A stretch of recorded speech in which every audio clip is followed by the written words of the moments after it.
Hey everybody, it's Neil. Sorry, I'm leaning down, but I'm showing you I have the Canon TR150 printer, and I've been using these inks for a while, and I just wanted to show you guys the ones. I bought a new set of them. It's the same ones, but these are them here. You can see it comes with a set of a whole bunch of them. I got 1, 2, 3, 4, 5, 6 blacks and 2 colors. And I'm gonna tell you, they don't last as long as the original Canon ones do, but they probably last half as long for about 1/10 of the price. So I would say they're good. And also, we don't use the printer too much.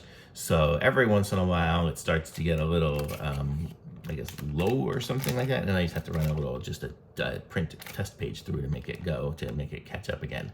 So that would be the only issue I have with them. But these are the ones, they are C-35 and C-36 are the different ones. This is a new set, but to change them, it's just super simple. You just open up the printer.